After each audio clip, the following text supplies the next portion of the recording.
Time I get free tacos. Taco Tuesday. Careful, LeBron trademark that. Welcome into Sports Around the Bar, your favorite sports talk show, I'm sure. As always, I am Jake, your bartender, and I'm joined on center stool by Drew. And man, here we go again. Patriots out here cheating again. I thought you were doing the Titans thing for a minute there. Oh, yeah. My favorite chant ever. Actually, all the chants are stupid, but that's just me. Can't stand them. Welcome in, guys. We got a lot to talk about. If you haven't heard, the Patriots got busted for cheating again. We're going to talk about how big of a deal it is, as well as what we think they did, what we know they did, what we don't know they did, and where the NFL has to go from here. We're also going to talk about games from Sunday and Monday night. We're going to talk about Thursday's game coming up, as well as the NFL salary cap increasing. And what does that mean? How does that impact my team? How does that impact the teams at the top? How does it impact the teams at the bottom? We'll talk about that. We'll go over it a little bit. I'm excited. We got a lot. This is some high caliber news, buddy. Got a lot of talk. Unless you listen to the Patriots, who tell you, "Oh, nothing to see here, folks." This is pretty serious, though, Drew. I think. What are your thoughts on it first? Oh, I think it's huge, and I think Steve goes out with guns blazing. He's already saying, "Good to see you, Steve." Belichick should get banned. Yeah. Amen, brother. Will Belichick get banned? I don't want to steal your thunder. No. But you brought it up, so I don't want to sit there and talk about it like it was my idea. But Sean Payton. Steal away, yep. Sean Payton got banned for a whole year for the Bounty Gate. This is the second time this team has been caught filming other teams' sideline. At this point, it doesn't matter if they were filming it for media purposes or cheating. They were filming another team's sideline. Period. Without permission. And if you're on a film crew, the Patriots are paying you. What are you saying? Hey, you know what? Maybe we need to make sure everything's on the level with this one, because it was only 4 or 5 years ago we just got in trouble for this, and it was pretty serious fine for Belichick, pretty serious loss of a first round pick. You just don't see those kind of punishments. Don't you think you'd have every T crossed and every I dotted before you go and do this? You would think so. Brian, I'm part of this show too. He goes, "All right, Jake, boomer sooner, bud." Absolutely, man. Oklahoma has made the college football playoff. Big step for them. Lincoln Riley, I think that's 3 years straight for Oklahoma. This is between me and him. So if you don't mind, let me continue. I'm just a ghost, right? No, big job for them. Now they have to face LSU in the first round of the playoffs. It's going to be tough. That's all I can say. It's going to be absolutely tough. LSU's defense is getting healthier. Oklahoma's defense hasn't been great. They've turned the ball over with Jalen Hurts. They're definitely probably the biggest underdog in this fight. But hey, some teams build on that. All I can say is it's a good thing when you can at least make the show as consistently as Oklahoma has. Big for the Big 12. Big for Oklahoma as a school. I think it's incredibly important in college football. Gets a little bit of disparity going on. Spread out the talent a little bit. Brian redeemed himself. But I'll get to it in a second. Jonathan, good to see you, man. He says, "What's up? Go Eagles."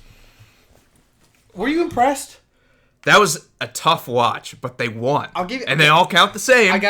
First thing I got to say, because I don't want to take anything away, the weather was crappy. Mm-hmm. The weather was crappy. But they played just like the weather. Yes. Crappy. Yes. At home, too. Thank God it was at home. Can you imagine if this game was on the road? I think New York wins it at home. I do. It was not a great showing by the Eagles, Jonathan, but they're still alive, and that's all that matters, right? Every win counts the same. I know Alshon Jeffrey, I think they said, is going to be out for the rest of the year now. He's done. Out. Lane Johnson likely to miss more time as well with his ankle. He's doing it without him really anyway, so at this point. Yeah, but it's getting thin. I think they were down to 1 or 2 wide receivers last night. First time in forever that there's 3 wide receivers active for an NFL team. That's crazy. That is crazy. Yeah, you probably have to go back to the 40s for the last time that happened. And Ingram Inman just got signed for the Colts. You better go out there and grab some of these free agents, because I get they're not talented, but you're going to need somebody. Ian, good to see you. He says Titans win Sunday and takes the South, ? It's going to be a dogfight. It always is. Look at Houston last time they got blown out. They answered back and won a big game against Indianapolis. They got blown out by the Ravens, came back, won a tough in-divisional game, but at least it's here in Nashville. This is going to be a dogfight, and the winner of this game is going to statistically be a heavy favorite to win the AFC South. No, I don't know, man. I don't know. Everything's pointing to yes, but when everything points to yes, my team loses. So, I don't know. They should. That's all I can say. They need to. Sean, good to see you, man. I'm glad you're here. Will, good to see you as well, man. Tough loss losing Mike Evans, by the way. Ian says Pat should lose draft pick. Will says Pat should lose out the playoff contention. I'm assuming he's talking about this year. I don't think that's going to happen. Here it is. Hear me out, Will. And the reason I say that is if they tell them they can't make the playoffs this year, it will show that the NFL was rigged all year long. And the NFL doesn't want to look like that. Now, maybe next year. Maybe that's but that's tough. Then what does it mean to play the Patriots? You're not going to shut down an entire fan base that's going to be watching your games and contributing to your ratings and buying uniforms and everything else. That punishment won't happen. I know they do it in college, but college has 120 teams. I don't dislike that punishment. I just don't see it happening. Yeah, and I agree. It's not that I dislike it or I think that would be unfair, especially when you're talking about multiple times this has happened. But it just won't happen. The NFL, again, they're there to make money. They're not going to go turn off a revenue base as large as the Patriots just because they want to send a message, I don't think. They'll punish them some other way, but I think it's going to be inconsequential what they do. We'll talk about that in a little bit. We'll go into a couple of these games, too. Let's keep going with these comments, though. We've got some good ones. Brian, like he said, he redeemed himself. He says, "Gotta think everyone steals signs and or spies. Patriots keep getting caught." He says, "Hey, Drew, you're my man, too. Appreciate it, man." People push the envelope, and they cheat, but there's degrees to everything. I said cheat. You didn't like that word. Well, no, I mean, it's cheating, but you can't just say, oh, it's the same as, like, pumping in crowd noise, which, again, cheating, but there's levels to all these things.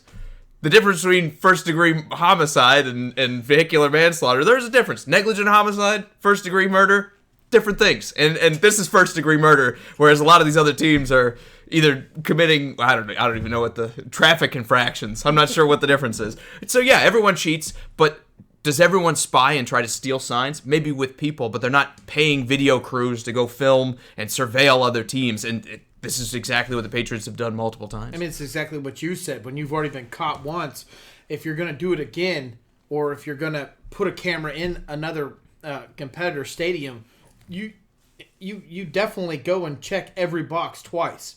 They didn't do any of that. They just brought a camera guy in.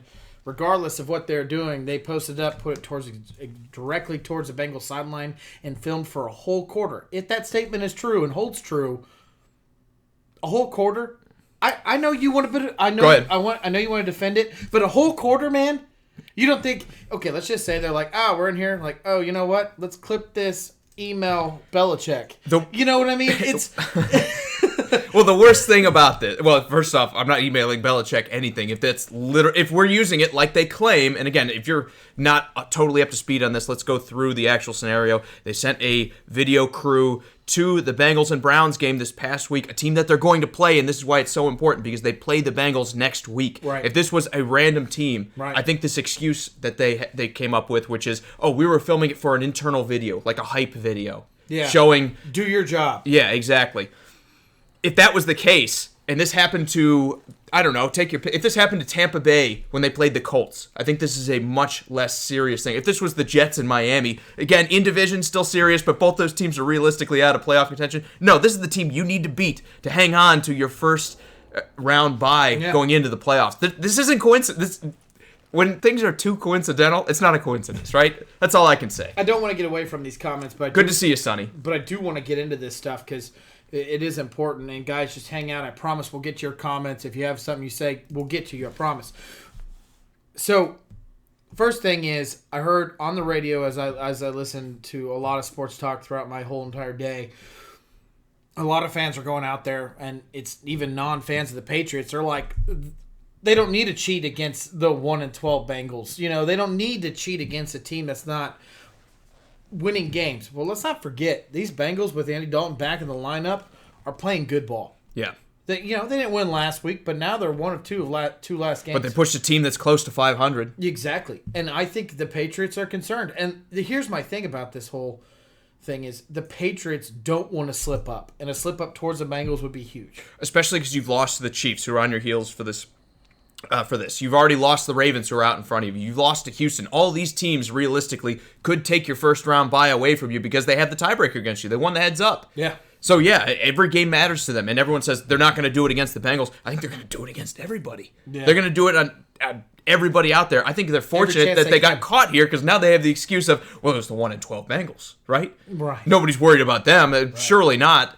I don't know. Again, I look at this, Drew, and it's just too coincidental that is the next week that they're playing this team, that this is where they get caught filming some inside promotional video. Come on. And my last statement, and we can move on to more of these comments, is Golick and Wingo, because I don't want to sit there and say this was me. They were talking about this morning, and they brought up during the Spygate in 2015, an employee of the Patriots and Kraft were told that when you are going into a stadium to record, you were going to be telling them that you were doing this off a media basis. You are a Kraft employee, not a Belichick, not a Patriot employee, because there is a different payroll, but realistically they're the same thing. And you're going to sit there and give them the same kind of talk that they gave these guys. You are here to film based off of a media outlet, not for game purposes. So literally everything that they said the excuse was in 2015. And this is the excuse for 15. In 2015, This report came out, said, this is what I was told as an employee of Kraft to tell if I got caught, which is very, very crazy if you think about it. Absolutely. Now, Steve is saying the Patriots should get stripped of playoff contention and multiple draft picks for 2020. See, I almost don't think that's far enough. Again, if this is the first infraction, I think you can almost let that slide. But again, when we say everyone's stealing signs, setting up video cameras and paying crews to literally surveil other teams and create, essentially we're talking about corporate espionage here between teams. It's on another level. It's so far beyond the line of anything you could even construe as acceptable that you can't just go and strip a few picks. And like I said, they won't do the playoff contention thing because they're not going to want to turn off any fan base. The minute you say a team's not going to the playoffs is the minute they turn off the televisions, and that is the last thing the NFL wants. They could care less if the whole thing's rigged. As long as you're watching and they're making money, that's the end goal.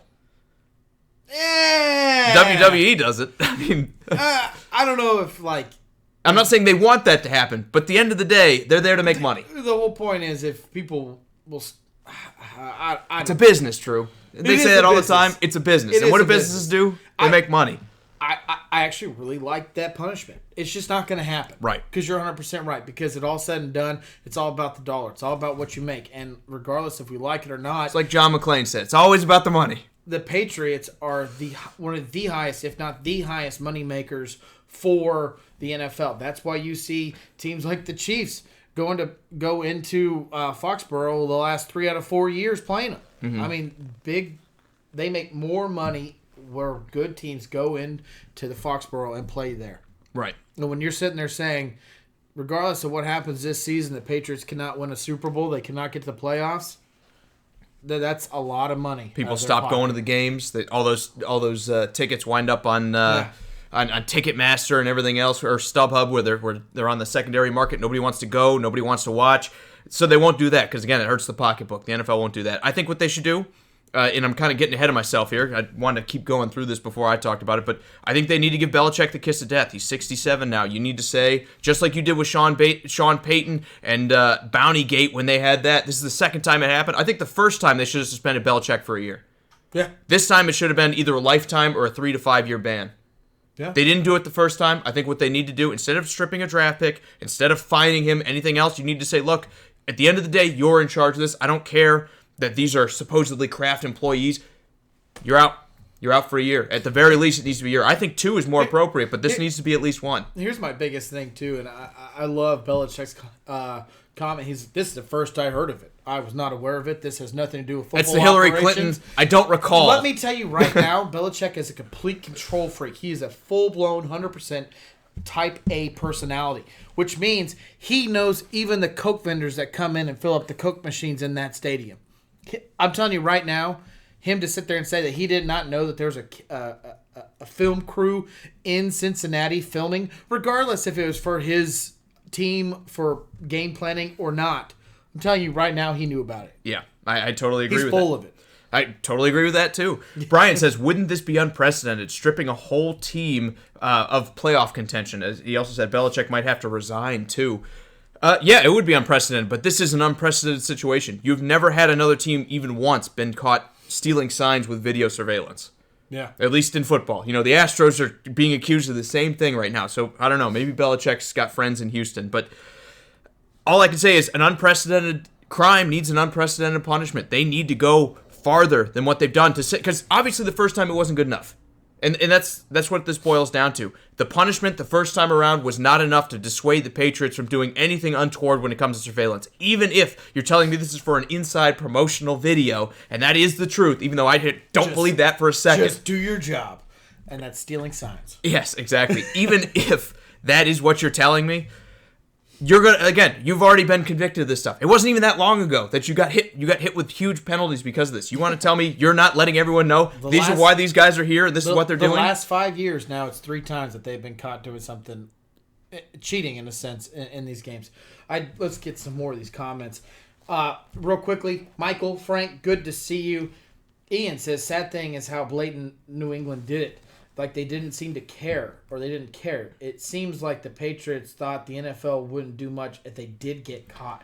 Or you make it look like you belong there, and you just show up and you just do it, and people don't ask questions. I mean, there's something to that. If you get caught, like with a helicopter watching over the game, hovering over there or something, or like some plane way up in the air, everyone's going to be like, okay, you're definitely cheating. You just send guys in there and you're like, no, promotional video. And then Michael goes off. We do this stuff all the time. Michael goes off and says, they always find a way to cheat, and they will get away with it. I hope not, man. I hope this is kind of like the almost a dagger of death to this team. We kind of talked about it a little bit prior to this to the show about, in my opinion, and I think yours too, how important this punishment is, because this is not the first time, and this is not the first time they're caught cheating in the exact same manner. Mm-hmm. So where does the fan base say, I can't stand it because the NFL's not doing enough? Oh, where does the Patriots say that, or like the NFL fan base? The NFL fan base. Again. So let me give. We'll get mad about it. Let me give you this. Go ahead. Okay, let me give you this. So let's just say the NFL is kind of like WWE. You know who's going to win because it's the favorite. Mm-hmm. You know Hulk Hogan's going to go out there and win the heavyweight championship because he's the favorite. Well, the Patriots are the favorite. So when you start rooting for, let's just say you're a Jets fan, and you start rooting for your team. At least that's New York. At least there's a big market behind them. Okay, they suck, but at least it's New York. Let's just say you're a Rams fan. Okay, Buffalo. Or Buffalo. Yeah, pick a market that's not huge. Well, they weren't, a few years back. All right, Kansas City, Buffalo. It doesn't matter. Exactly. And you're like, my team has a legitimate chance to win a Super Bowl this year. But guess what? You don't make enough money. You don't make enough money to put your team into the Super Bowl. And I don't want to be a conspiracy theorist, but just hear me out, guys. 9/11, New York Giants win the Super Bowl. Katrina, the New Orleans Saints win a Super Bowl. I mean, it was actually 9/11 the Patriots won. I rephrased myself, but the Giants won around that year too. My point is these aren't coincidences always. The NFL is going to push their agenda a little bit. But the question is when the teams are finally caught and now everyone knows about it, how are you going to deal with this to keep your fan base going? Well, at least this is still an honest sport. At least this is still worth me rooting for a team like Kansas City who's not a major market. We've said this forever. The game's slanted. Everyone knows the game's slanted. It's not totally rigged. It's not Hulk Hogan going in there and everyone knows who the winner's going to be before the game is played. But look at the Rams. They move markets. They go to L.A. They've never been able to succeed out in L.A. What happens? They get a magical call in the NFC Championship to find themselves in there. I mean, who watched that play and said that wasn't pass interference on the Saints? Yeah. Literally nobody. Nobody out there can say that was a clean play, and yet it didn't get called.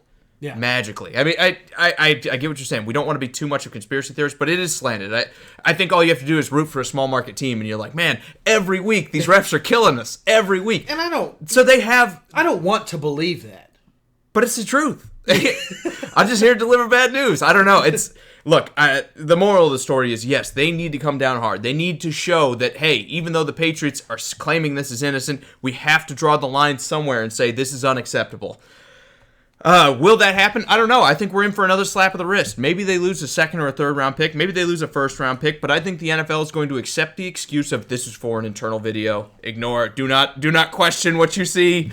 And then we're going to go back to business as usual. Again, we'll get mad about it. We'll be like, this is terrible. Then we'll be sitting around on Sunday and we're like, yeah, I'm still watching football. Scott, good to see you. Chris, good to see you as well. Let me get to more of these comments. Sonny says, how do you all think Tuma will do. Tampa's what he's going for. Okay. Without Mike Evans. Evans, since he's gone for the year. It hurts, but Godwin's been the better guy this year. and Winston's talented. Mm-hmm. I mean, no one's saying he's not talented. The guy's he's still probably gonna throw for 350 yards and 4 touchdowns. He'll just have 3 picks and 2 fumbles with it as well. It's the right move. If they were in playoff contention, you might think about bringing him back in a year or a week or two. But they said the hamstring's that severe that when you talk about 3 weeks, it's not worth pushing it. And really, what do we gain by putting him out in the field? We're not in the playoff race. We're not going to the playoffs. Why risk a young or a guy in his prime now at this point? Yes. Why risk him for next season when we could be good? Let's face it.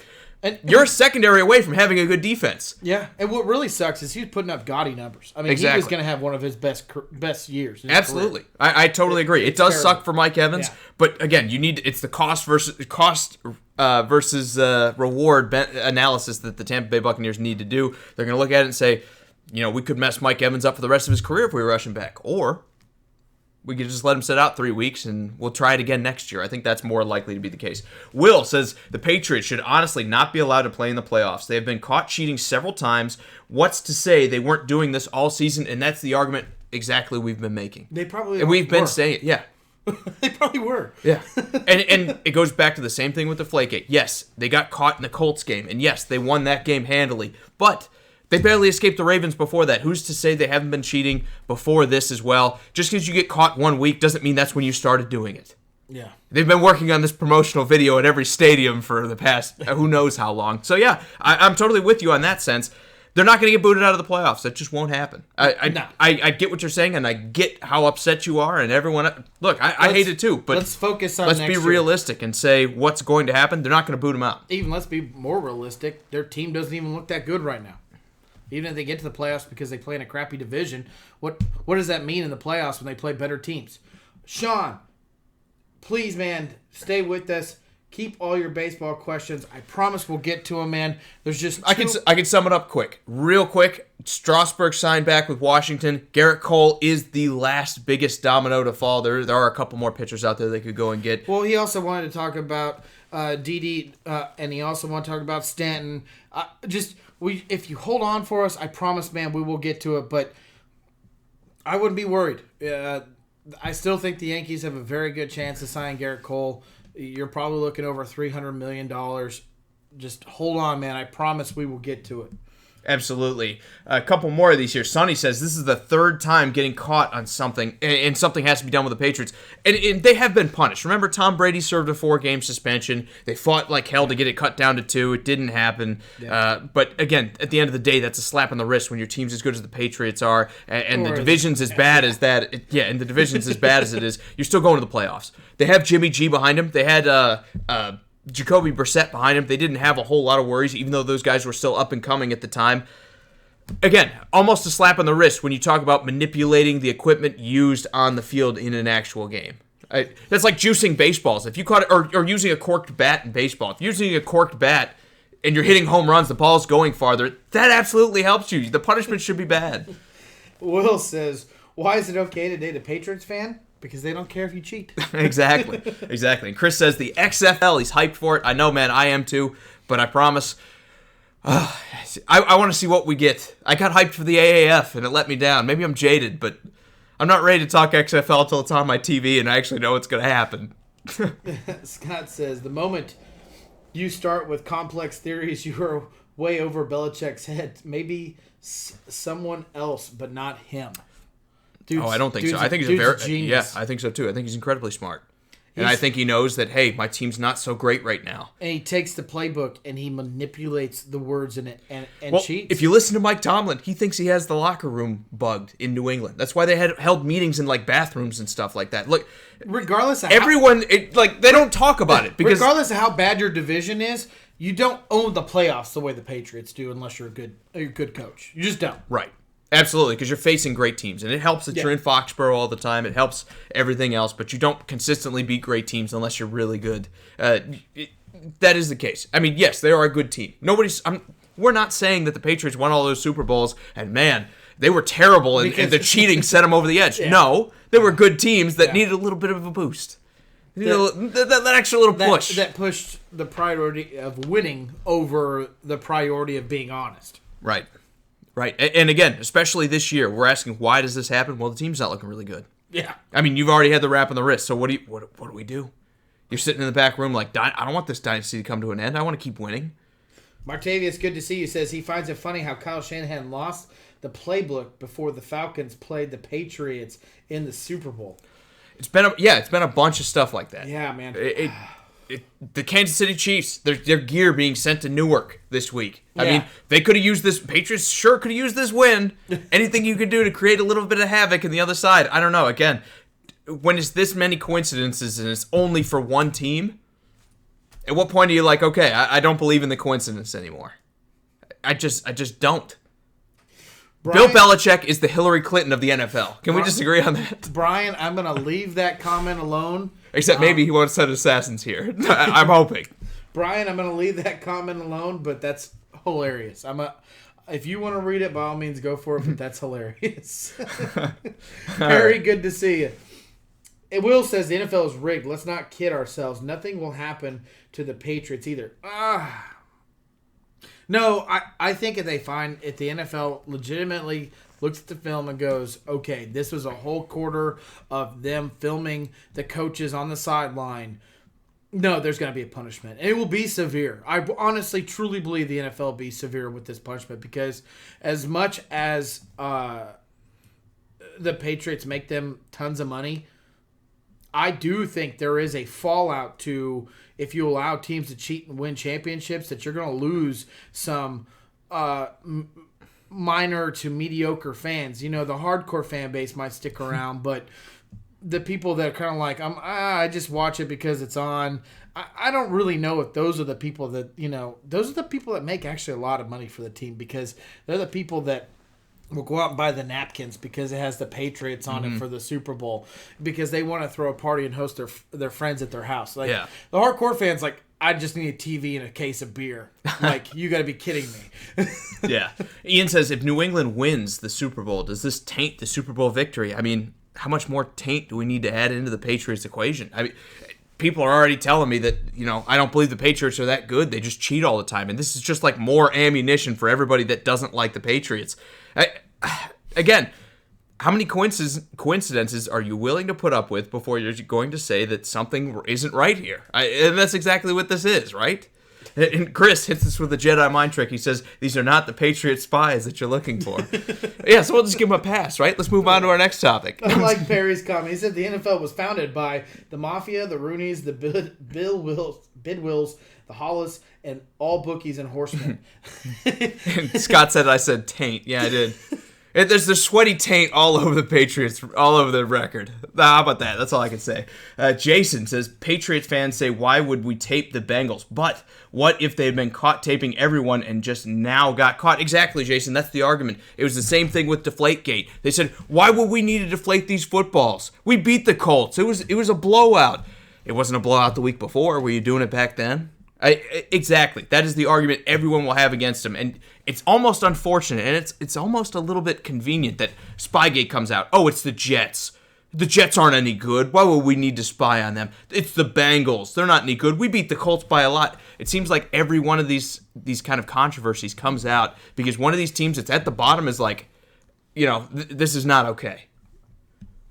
And let's not ignore also the fact that the Patriots kind of have a shoe into the playoffs versus the Bengals are playing for pride. The Bengals are playing to play for, next year's job, their positions. I know I said it before, but this team is actually playing pretty well. And of course, any given Sunday, no game in the NFL is guaranteed. Look at what happened to the Patriots last year against Miami and that miracle of a play. I mean, Miami, but all right, should have lost that game, and they won.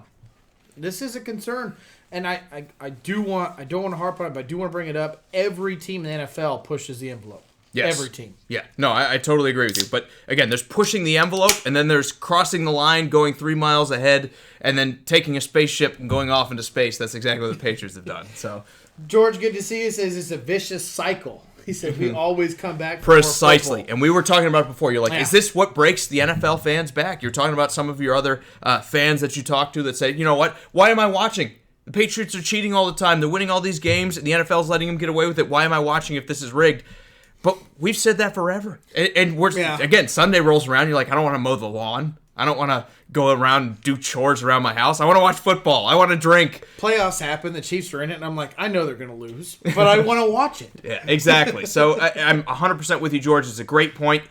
This isn't the straw that breaks the camel's back. Everyone is still going to watch. The same people that are like, that's it, I'm done with the NFL. I mean, look at Colin Kaepernick's protest. How many people said, you know what, I'm done with the NFL? And their ratings took a dip. And then about a year later, after Kaepernick's out of there, guess what happens? They're back. They're ahead of their ratings than they were. More money than they ever have. I know. So, again, yeah. Is this what kills the NFL? No, I absolutely don't think so. We'll get mad about it for a little while, and then we'll go back to business as usual. I don't know. What comment did you lead with? Did you get Scott's? No, I haven't yet. Let's all be real with. Let's all be real with it. Nothing these teams do is a secret. There's film on top of film on every team. Then why haven't we caught the Jets doing it? I mean, because I don't think it happens. Yeah. Not this blatantly. Are the Jets trying to do anything they can to get a competitive advantage? Yes. But are the Jets saying, let's go send a surveillance team out and go watch the Patriots and just assume it'll be fine? Put a media vest on them. Yeah, exactly. No, they're not doing that. And because they're not doing that, that's why you're not getting hit with. I mean, yes, Cleveland's been caught. Teams have been caught tampering. Cleveland's been caught with stuff in the past. The Falcons got caught pumping noise into their stadium. But those things pale in comparison to, hey, go steal that guy's playbook. I will allow them to cheat us. They wear a fedora and put the little sheet in the paper that says press on it. But hey, come on and film anything else you want, dude. Anything else? I don't believe it. Yeah, I'm with you. Brian says he hopes the XFL gets steamed on the Pluto TV app. He's hyped to see Bob Stoops return. I agree. One thing I don't love about the XFL is a lot of these guys are making $55K. And I know what a lot of people are saying out there. $55K sounds like a lot of money, but if you're going to go stick your neck out on the line like football players are, I wish it would at least been in the hundreds. So I'm not crazy about that. I hope they attract enough talent that $55K gets the job done and I'm watching good football in February and March and April, because that's what I'm looking for. Yeah. I'm looking for year-round football. Yeah. Ray says Peyton Manning said something about the Pats locker room being bugged. Yeah. So is Mike Tomlin. Yeah. It's not the first time this has been said. And Scott says, if you ain't cheating, you ain't trying. All right, NASCAR, settle down. And Ray says, don't forget about the visiting team's audio problems. Yeah, that's another problem. Exactly. No doubt. Ray also goes on to say, he says, the Patriots wanted tape on the new Bengals coach. He said the new coach, because they don't have any records on their signals. Again, this is still a 1-12 team. Is Zach Taylor that great of a mind that you're like, I got to have something to get the edge? But if you look at the way the Patriots are playing, you're like, maybe I do, because Andy Dalton's come back in. They're looking a little bit better. Maybe it is because Zach Taylor's there, and they're doing some different stuff that they haven't seen the Bengals do. But more than that, I think the Patriots said, look, we really need this win. Like, we need every win going forward, but we really need this one too. So, yeah. I don't know. Again, yes, it could be because they have a new head coach. I don't know if that's specifically the reason, Ray, but I don't think that's a bad point. Yeah. I don't know. It's okay. Perry says, the teams that get the most media, good or bad, get deep postseason, I'm assuming play. Ravens, murder trial, Favre, drug addiction. Raiders are what was Favre's drug addiction? I don't remember that one. Patriots were basically the Pats of the 70s. I know he sent his penis to a media. Yeah, but But who hasn't? I don't remember the drug addiction. Who hasn't sent a dick pic, right? I have. I sent it to every female sideline reporter. No responses yet, but I'm hopeful. Yeah, my mom does not appreciate it. Does she work on the sidelines? Then she ain't got a pick. That's all I'm saying. She told me she didn't appreciate it. Okay, well, that was supposed to be our secret. All right, as for what you say, Perry, look, to some point, I think you agree. It pays the NFL to have popular teams in there because more people watch. I think it was the painkiller that Brett Favre was. Oh, that's right. He did have a painkiller thing. Yeah. But again, how many of these guys are addicted to painkillers and we're not talking about it? I mean, exactly. I don't want to get on that whole thing. That's not cheating. I mean, that's survival. I don't know. That I'm less offended by. And maybe that's on me because I'm not taking that as seriously as I could. But can the human body take that much punishment just raw? Imagine ibuprofen doesn't exist. I don't get through ibuprofen through my life without ibuprofen. How do they? This show brought to you by ibuprofen. Go buy some. Okay. We also expect to check ibuprofen. Yeah. Brian says it's sad. Remember backyard football and just running routes? All the talent sucks for the kids. Like what happened to baseball in the 90s for him, at least. See, here's the crazy thing. Baseball was better in the 90s. People stopped watching when they stopped juicing up and hitting 70 home runs, and everyone was always trying to break the records. I don't know if it's exactly like that. I understand the controversy standpoint. You're like, it's the spirit of the game is kind of violated a little bit. I understand that, but I think baseball's almost the reverse. Baseball, they were cheating, and everyone's like, hey, this is pretty cool. This is fun, right? I mean, the pitchers weren't saying that, but all the hitters were saying that, and everyone watching the games was saying that. It's 13-12. Right. There's offense all day. Now they stopped doping, and now it's all very heavy pitching, and no one's watching. Exactly. And they're juicing the baseballs. If you listen to these pitchers, if you listen to Jason Verlander, he's like, they're trying to put more spring in these baseballs so that when I throw it and somebody hits it, it goes farther. But it's not enough. So I'm saying baseball, let's just juice them to the gills. I want to see Barry Bonds and Mark McGwire again. That's what I want to see. Get Pete Alonso on like the most steroids you could pump into a human and keep him alive. You know what I believe? I want to see how many home runs I believe. No matter how much money I make, my bills keep going up, and I think it's a conspiracy. That my bills keep getting higher, and I keep making the exact same amount of money. Weird how that happens. Conspiracy, man. Absolutely. That's a joke. Obviously, I think everyone who's sitting there that's struggling with something is going to come up with an excuse of what it is. If that's the case, he needs to hire someone, or the MLB needs to involve themselves into it and find out if that's truly happening or not. If it's it's the MLB doing it. I was just about to say, if it's the MLB doing it, there's probably a huge reason why MLB is a dying sport. Please watch our baseball. That's exactly what it is. See, we can hit the ball. Look, I don't know that I believe it either, but if you listen to the pitchers, they're like, ball's going farther than it used to. That's weird. Brian says the Jets don't have an espionage funding. He didn't have adequate espionage funding. They're in New York. They're a New York team. That's the word I know we want to call them New Jersey, but they're in New York. They have a massive fan base. It's just they're very poorly managed. Same thing with the Giants. I mean, I know that at least the Giants have won Super Bowls. The Jets are just very poorly managed, because if the Jets were good, they would be getting the calls, because all the New York media loves the Jets because they grew up as Jets fans. And guess what? They're just very poorly run. So I think that one's on the Jets. That's just me, though, personally. Steve says, is Belichick just desperate for a win because he knows the division is in jeopardy? Yes, he hasn't had a challenger like this since probably Rex Ryan and the Jets. I know they lost 1 year to, Miami? They lost 1 year to the division when Tom Brady got hurt, but this is the first legitimate challenge they've had since Rex Ryan and the Jets were good in, 2008, 2007. I don't even remember it's been that long. They had Mark Sanchez as a young quarterback. That was more recent. Was it 2010? Oh, yeah, that was real recent, 10 years ago. Maybe more recent than I'm saying. It was a little bit more recent than 8. Again, time's a blur to me. I don't remember. But yeah, I'm with you, Steve. That probably plays a part of it. But I think more than that, it's we really need this home field because we're not playing real well right now. We're not trying to go on the road and face Kansas City in Kansas City against a team like this. We're not trying to go on the road and face Houston, who's beat us already. We're not trying to go on the road. They'll already have to play the Ravens on the road, but I don't think they want to play the Titans at LP Field right now with the way this team's playing. They don't want to play the Steelers on the road, even though they think they could beat them. The Patriots need to find a way to win, and it's just pure coincidence. Ignore what you see. Ignore the man behind the yellow curtain. That is happening right now when the Patriots are looking, at their worst.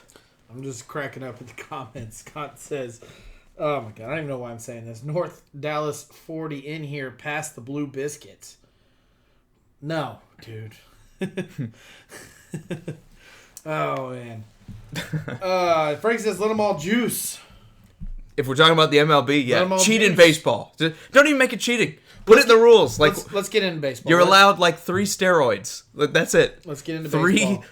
3 injections every month. No, I'm just kidding. I don't know. Again, it's wrong. Did it make the product better? Yes. Does this make football's product better? No. MSG made the product better too, but okay. But it causes cancer if you listen to the wrong people. That's okay. Let's talk about baseball. What do you want to talk about in baseball? Well, just Sean. He wants to talk about Stanton. Does Stanton stay in New York? Or they're gonna open the wallet. Does DD Gregorius? Does that bother you that he went off and signed with Philly for 1 year? Are you mad? He's mad that the Yankees did not sign him. I think it's the right move to let him walk. I mean, he hasn't been the same guy. He's been hurt. He's not a top 5 shortstop in the league. It's the Yankees. We can always do better. We got the money. Are you concerned? He's not Jeter. Let me say that. This isn't Jeter leaving New York. Are you concerned that Garrett Cole has not come back? And obviously, there's a reason why he didn't accept the contract, is because the money wasn't high enough. And he's going to wring every penny out of this. Right. Yeah. Are you concerned, as if you were a Yankees fan, that they would have a problem signing him? Maybe because the other team that's come up as who's the contender to get him is the LA Angels, to bring him back because he's from LA. Yeah. I'm going to say... Or Anaheim. I'm going to say I'm like a 2 out of 10 for concerned. Like, yeah, I'm ready for this to be done. Yeah. But no, I'm not panicking. I'm not watching ESPN every hour of the day because I want to see when he gets signed or anything like that, or Fox Sports, or take your pick. But again, Garrett Cole is more than likely going to be wearing pinstripes here. What Garrett Cole wants is those Angels to come in and say, look, Yankees said 245, here's 275, here's 265. And then he goes back to the Yankees and said 265. Oh, no, it's going to be it's going to be $300 million. It's going to be $300 million also. You think so? Oh, yeah, no doubt. No doubt. For his age, for where he's at, again, he's not a fielder. The arm tends to not last as long as like someone like Bryce Harper that can go out there and play the 13 years reasonably. He's still reasonably young. Every year he's improved that much better. Yes. Whatever word that comes out about this guy who has coached him, where it's like, hey, do this. And he's like, okay. And he does it, and he does it well. So not only is he coachable, not only does he improve year in, year out, he's consistently on top of the charts as the best pitcher in this league. He will be paid $300 million to keep him there. When Brian Cashman went out and said, our priority is pitching, that means... Here comes the big contract, yeah.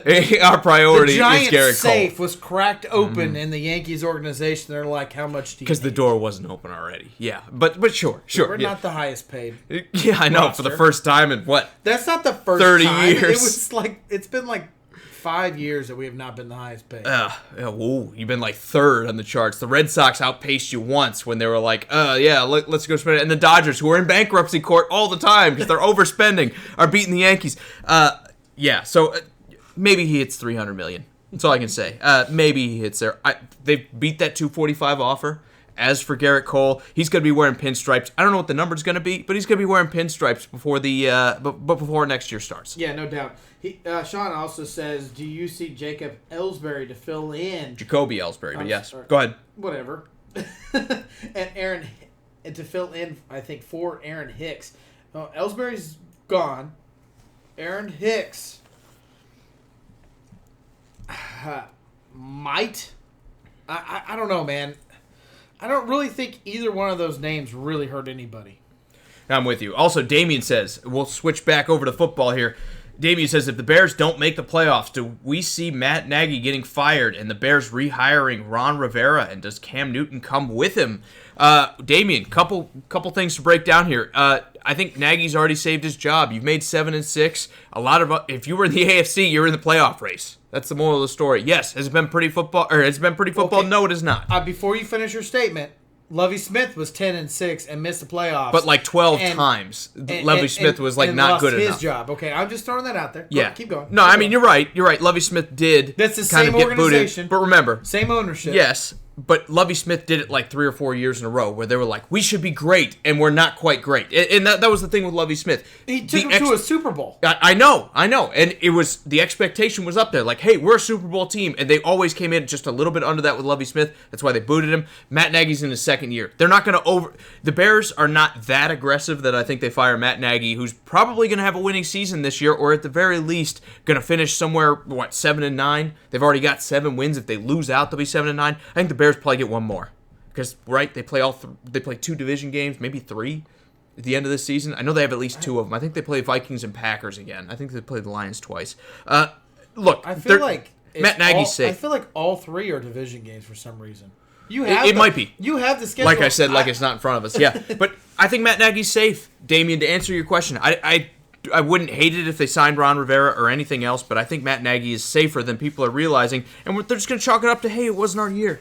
Jacob, good to see you, man. Glad you could join us. Brian says Rivera has always seemed to have consistently a defensive team, but Kansas City, no Lions. He will need a quarterback. I was right. They played the Lions twice already. They play Kansas City. Shouldn't you know that?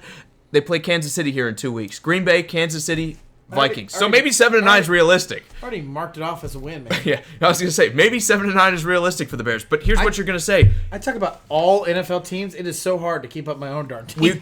We were a field goal away from beating the Eagles, who were a catch away from beating the Saints, who were a call away from beating the Rams, who were 10 points away from beating the Patriots and winning the Super Bowl. Matt Nagy's safe. He should be safe. I know it's been a tough year, Damien, and I know you're upset about the Bears and the way they've played, man. But the Bears cannot move on from their head coach, period. Bad organizations do that every time you face a little bit of adversity, you cut ties. Look at the Browns. How many head coaches have they said, hey, you know what? Been a bad year. You're out of here. Scott's throwing it back to baseball. He says baseball needs to drop off half of their season games and put more teams in playoffs. Yes. Yes, and they should make them one game out. Like just one game you're out. On the outskirts. The best teams, obviously, there's a reason why you want to win.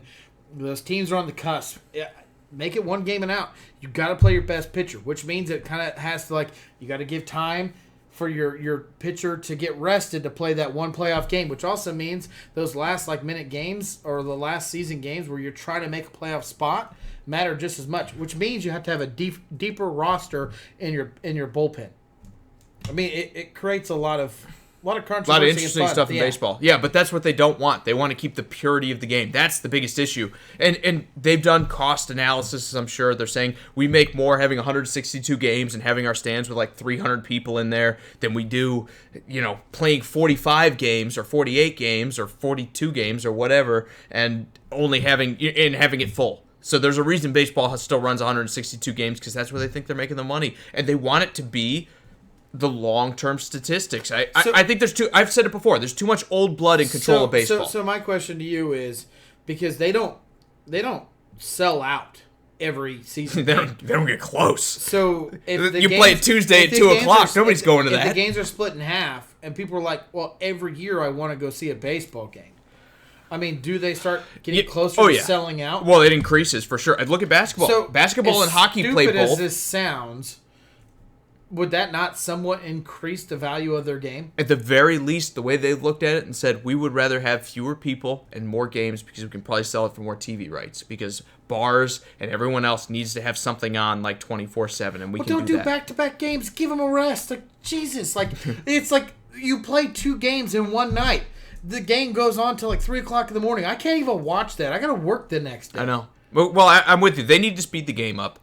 Not to go back into baseball, but they need to speed the game up, and they've done stuff they've worked with a pitch clock in minor leagues and stuff like that. And I think that's really good. They need to go from 4 hours a baseball game to about 3. That's the real story. I mean, 4.5 or sometimes baseball goes on too long, and college football does it too. But if you need to be competitive with all these other games, if they cut it down to 82, I think that's the first step. But I think even basketball and hockey, the season is too long to keep interest all the way through. There's a reason we don't talk about hockey and basketball night in and night out. We wait to talk about those sports until football is over because those seasons are almost too long as it is. The games don't matter as much. Players go into it saying, if we lose this one, we're going to play tomorrow, and I don't care. Right, and I don't want to take anything away from those hardcore fans. I know there's people that literally watch every hockey game they possibly can, every baseball game, every basketball game, and you're... Good to see you, Jake. And you're probably all about... Or Jacob, whichever you prefer. And you're probably all about that as watching every game possible, and you can probably talk about it, but the majority of fans in today's sports world is... Obviously, we all want our information now, quickly as possible, and right off the bat. And when you're talking about a team like, for example, my second favorite team in baseball is the Royals. Not every year do I know that the Royals are going to go to the playoffs. But how consistent can I pay attention to 100 and some games where it's Would you want me to fix that? we're going with a football-style hard cap, and teams like the Yankees and the Red Sox and the Dodgers can't just buy everyone. But kind of like the NFL, my point it pays where those teams make the playoffs. Out of, let's just say, 100 games, 80 of them don't matter. I mean, it's so hard for me to watch them. And also, baseball was incredibly unenthused when the Royals went to the World Series. Believe me, they're like Kansas City, when we've got the Dodgers, when we've got the Yankees, when we've got anyone. 2 years in a row, by the way. I get it, but believe me, they weren't thrilled about it. There's a reason baseball has it where you can spend what you want, because they want to have the best teams that have the most financial backing to go more often than not. Even teams like Houston. Houston's not a small market. Houston's like the third biggest city in the U.S. It's ironic when you start looking at it from a population base, how you watch sports want to favor where their fans are. And it's understandable because they're all here to make money. I don't know, Drew. Again, I look at baseball. If you really wanted to be competitive and they really wanted to make better product, cut the games down to about a third of what you do right now. Have 55 or 60 games a year. Every one of them will matter at that point. Everything else, space them out a little bit more so you don't need to keep as many starting pitchers and you see better pitchers on the mound.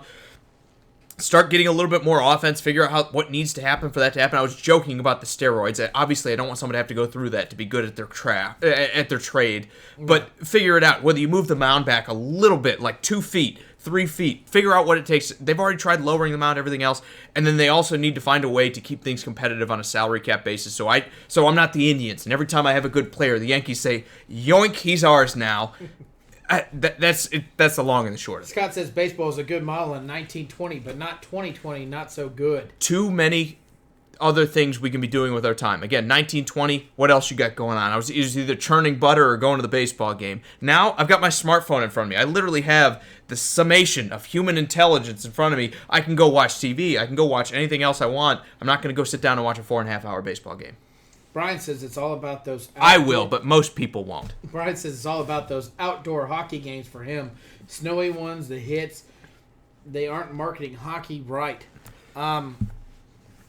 I think part of the problem with hockey is it's a cold weather sport, and only about half of America is a cold weather place. Again, you go out to California, they've never seen an ice rink. The reason people get into football is because you go into the backyard and you chuck the pigskin around. I think 98% of football fans can say that. Hockey's a little bit different. You're paying for more equipment. Hockey to street hockey, where it's like in the South you got to play on concrete. Well, that's part of the reason Nashville's such a great hockey market is because when the Preds came here, they paid a lot of money to build ice rinks and everything.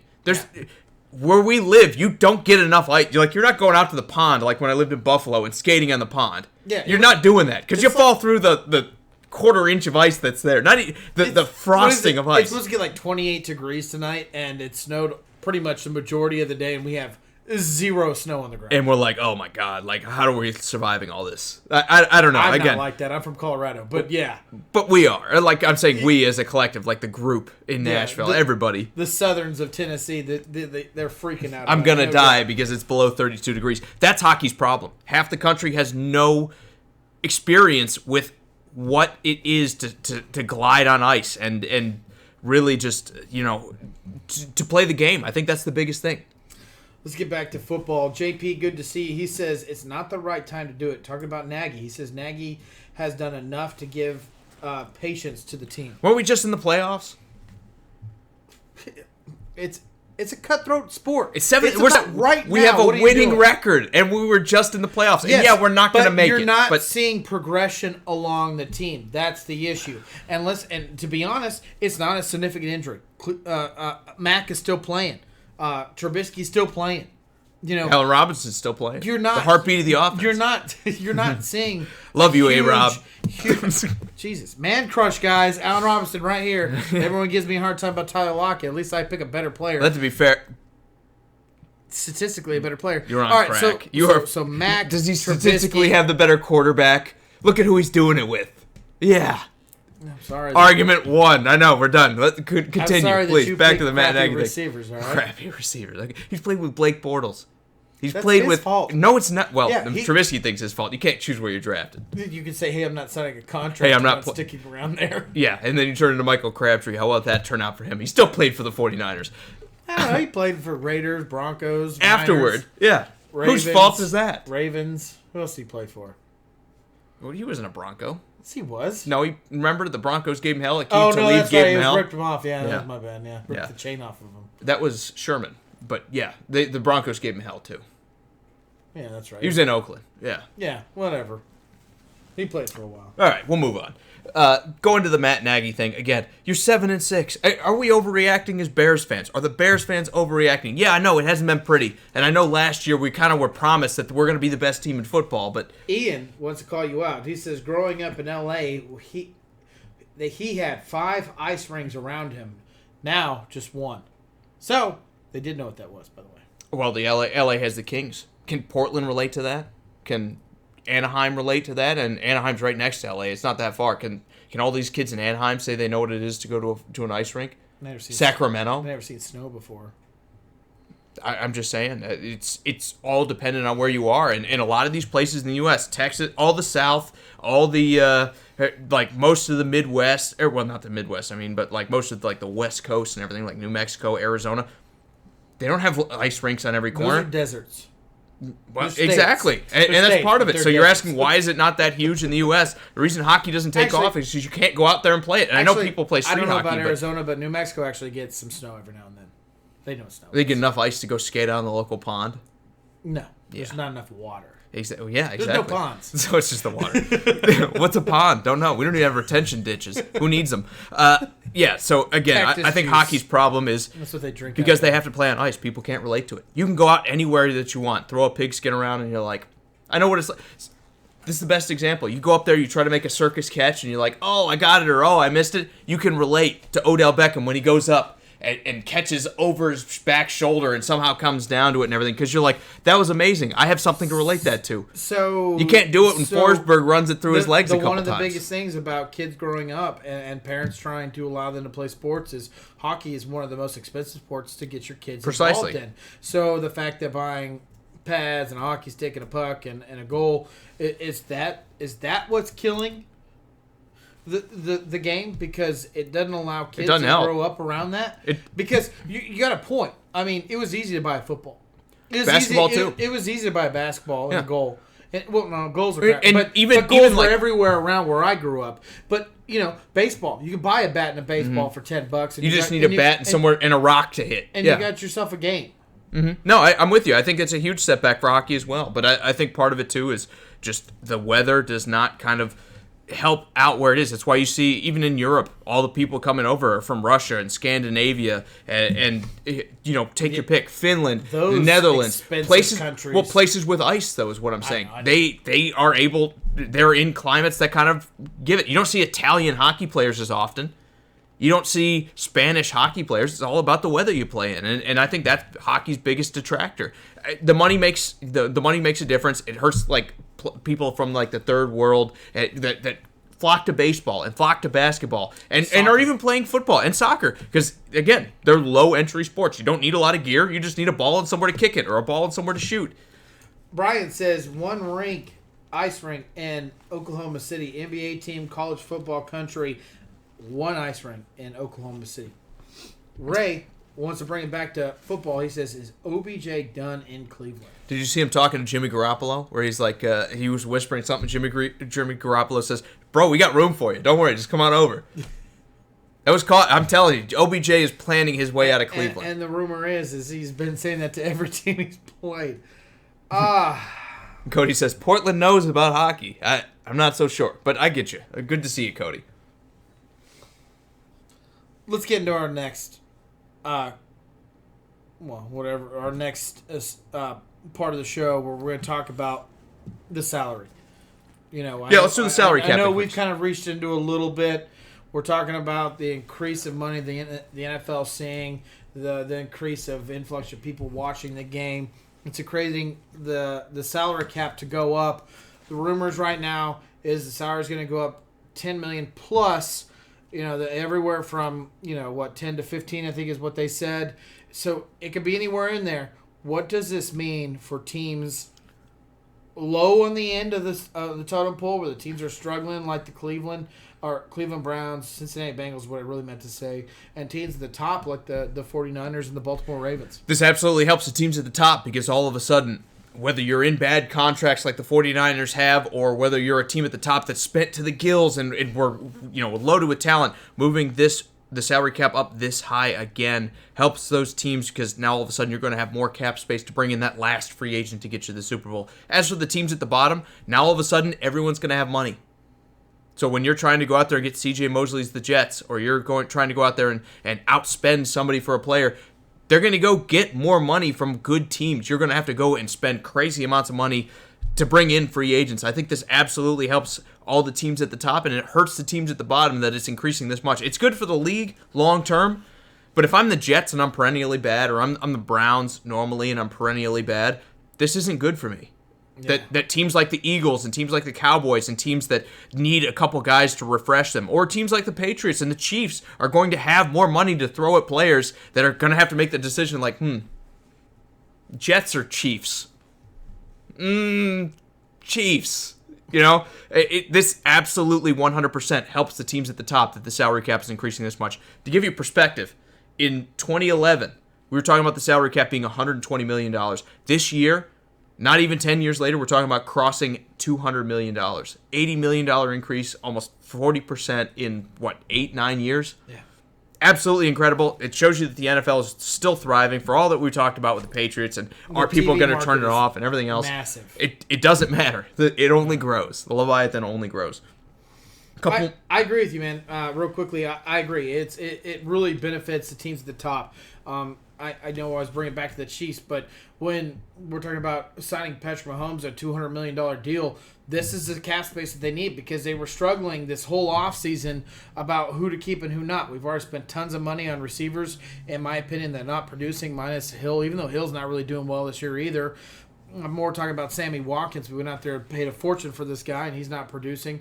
You're going to see some of those players get cut, but that it seems like in the Chiefs' perspective, it's perfect. Maybe you can make Sammy Watkins take a pay cut, and that extra $10 million will allow you to sign Patrick Mahomes that deal that you need to keep him there as a Chief for life. And it goes all across the board. Where you look even at Russell, more than that, can I talk about Sammy Watkins really quick? Even more than that, if you don't get this increase, you're stuck with him, because it costs money to cut them. There's cap penalties to cut them. When you get this extra money, you can say, it doesn't matter so much. Right, and you're also looking at contracts that have already been signed, which is a great point, is like Russell Wilson. Russell Wilson signed a contract that looked massive. He's the highest paid quarterback in the NFL. But everyone freaked out about it. But realistically, it's a very team-friendly deal, because it was based off the cap average going up.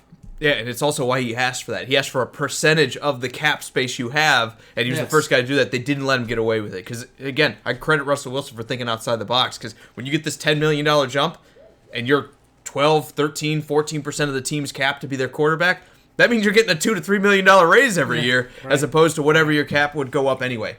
Couple more of these comments. Damien, going back to the Bears, says Chicago has had so much patience already. It's been far too long to be patient. It's been since '85 to be exact. But you need to be patient with every organization you have. You can't say it's time for us to win a Super Bowl because we haven't done it in a long time. Damien, you got to be patient with each guy that you bring in. But you got it for a minute? I'll be right back. Yeah, sure, absolutely. Right. I'll read a couple more of these comments. He says, the patience has run out in Chicago. Again, you have to be patient with each group, because the minute you start firing coaches, that the second they don't perform is the minute that you turn into a bad squad, that you're constantly rotating people out. I know this year didn't go well for you, but you have to look at what Matt Nagy's done. He's ahead of average. He's won more games than he's lost for Chicago. Beyond that, he took you to the playoffs, and again, you were one play away from making it happen. You were one kick away from making it happen. I think when you're talking about Chicago, Damien, just to round things out with this group, yeah, I understand it's hard to hear just be patient every year in and year out, and this year has not gone the way that they wanted it to, but you're going to retool in the offseason. Matt Nagy has done enough good things that you can't be a good organization and fire him. If you won 3 games this year, you can think about it, but you've already won 7. And I know you're likely not to win another one because the rest of the schedule is just absolutely brutal on you. But you need to be patient with them. That's all I can say. You need to find a little bit more patience. You need to have patience with each different coach you bring in. 3 years at the very least needs to be the minimum. Otherwise, you're going to mess up your entire organization. Every time you shortchange coaches, that's when bad things usually happen for you. I think the Cardinals might be the first team that I've seen that I'm like, hey, they're doing some positive stuff. And even right now, they have 3 wins. So, again, take it with a grain of salt. But I think the patience is where Chicago needs to be right now. Not time to throw out the head coach because something bad happened. Ian says Portland is into hockey. They have the Winterhawks that do well. Look, they have minor league hockey, but again, are you sending your kid to go play hockey? Are they that into it? I don't know about that about Portland. I get it, they have a minor league team. I'm glad that they do, but still, most people don't get as into hockey because they haven't gone out and played it, and I think that's what separates them from other sports. Brian, he says, think about Eastern Europeans making it to the NBA coming from countries where flat poured concrete is barely a thing. Yeah, absolutely. I agree with you. I mean, that's a big part of it. Scott says OBJ is going to have an average career and everyone else is going to get the blame for it. Yeah, no. I mean, potentially. He could. Or you could just be like the best guy to never be on a great team. But, Julio Jones, same kind of thing. Great career. Didn't really win anything. Likely to not win anything. I don't want to count the Falcons out next year, but hold on, you can't call him average because what he did early in the season. Well, I'm not saying Julio's average, but no, I'm talking about OBJ. You can't call OBJ average because at the start of his career, he was breaking records of everyone else's career before him. Maybe the end of his career because he can't keep his mouth shut and just play the darn game. I'll give you that. It might be average, but his career right now, you can't call it average because what he did early in his career was outstanding. And remember, he also missed tons of games and still put up crazy numbers. Right. And Cody wants to know, will minimum salaries for the NFL go up as well? He would love to see the quality of teams continue to rise. I'm not sure if I think league minimum is tied to whatever the salary cap is, so you'll see an incremental increase. But again, we're talking about going from $480,000 for a veteran to probably $490,000. Yeah, exactly. It's not going to be a massive increase. You're not going to see these guys now all making $1 million. But again, this is high tide raises all boats. But I would take a $10,000. Yeah, why not? Raise, right? Right. Yeah. Precisely. Especially if I'm barely hanging on. Why not? Right. Cody also says he's a little surprised because of all the Southern teams giving tickets away. Teams like the Redskins, the Jags, the Bucs. Well, it's because they're not good, and I think that's what people want to see. Again, there's so much to compete with. If the NFL is having a hard time selling tickets out, baseball is having a hard time keeping up. If you're the Redskins or the Jags or the Bucs, all those teams that you named off, they're struggling right now. They're not going to the playoffs. It's hard when people have so many options to say, hey, come on Sunday, come down here and pay $10 a beer and hang out for 4 hours when you could be doing other stuff. Sharif, good to see you. Brian has a comment that I definitely want to talk about. He says, wide receivers are a dime a dozen, and youth is speed, and speed is all you need. Larry Fitzgerald era is over, and the good hands tight ends is in. Let me answer this before you go in. You can answer it too. Yeah. I completely disagree, man. It's not about just speed. You see a lot of receivers, a lot of players come out that have great speed. Hands are a part of it. I'll give you this. Having good hands make a huge difference because if you can't catch, you're going to have an issue being a receiver or a receiving tight end. Route running. Route running is what receiving is about. Jerry Rice was not one of the fastest receivers ever. I'm just kind of... Marvin Harrison wasn't one of the fastest receivers ever. I'm trying to get receivers that didn't have that top-end speed. Reggie Wayne. What it was they were running perfect routes. Wes Welker, Julian Edelman, take your pick. When you can sit there and you can run that route and you can be exactly where the quarterback expects you to be at that time, and that's chemistry, that's timing, that's knowing what your player does when he's out there running the route, how long it takes from point A to point B, that is a difference. But the problem that you're seeing nowadays is these receivers, they have hands, they have speed, but they cannot learn a playbook for the life of them because all they ran was post routes or in routes. It changes everything to be able to run a route. So, yes, you're right. Speed is important now in the NFL when you look at players. Speed still kills. When you look at Tyreek Hill and you look at the receiver in Deshaun Jackson. I'm thinking about the one in Tampa, Godwin. Real quick guy, but all these Yeah, But all these guys run really great routes. Yeah, I'll give you that. And again, why is Will Fuller not the best receiver in football? He's incredibly fast. It's because his hands don't work all the time, and he doesn't run precise routes. Sorry, Sharif, I know you're a Texans fan. There's a reason he's not dominant. It's because he's got holes in his game. Speed still kills. It's still a great asset to have. But at the end of the day, guys like Alshon Jeffrey, guys like Mike Evans, guys like DeAndre Hopkins can still thrive in this league. I wouldn't say the Larry Fitzgerald era is over. I still think we're in the same spot that we are. Speed is a tool, and tools are valuable.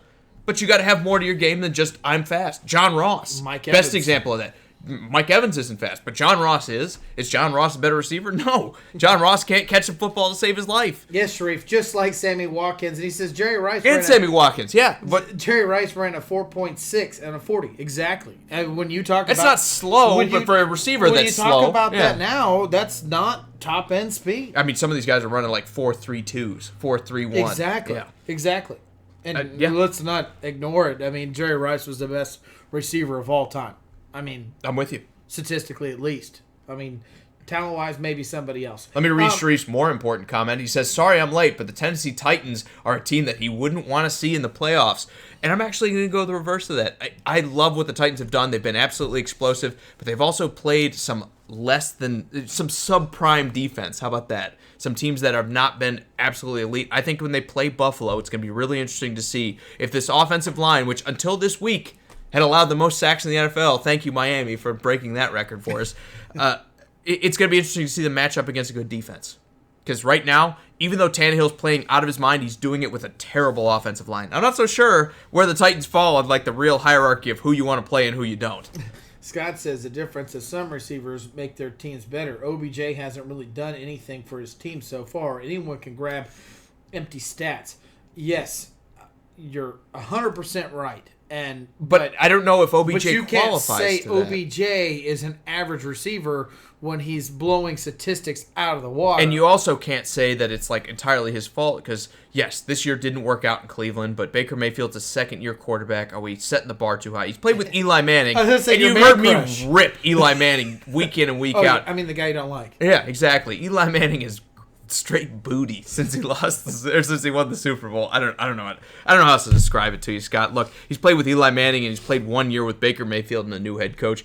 Let's not say that he's just a terrible player to this point, and maybe we can say that even though he's had an attitude and he's been part of the problem, it's not all OBJ either. Can we agree? Can we meet in the middle somewhere? No, I think that's more than likely what probably is. He making things better? No, he could be Larry Fitzgerald, but he's not. I just can't call him average. No, he's definitely not. Not yet. Definitely he not. might end his career in average, but right now he's not. I hear you, absolutely. Brian also says, we talked months ago about the most legendary receivers not winning it. Fitzgerald, Megatron, Ocho Cinco, T.O. Is Randy Moss the only winner of the 2000 Legends?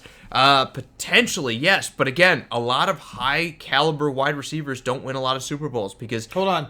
T.O. won one. Randy Moss has not won a Super Bowl. T.O. won one in the 49ers. Yeah, right? He did. I'm pretty sure. I think so. He was the one... He was the last one down there in the 49ers he won with Steve Young. I feel like he won one.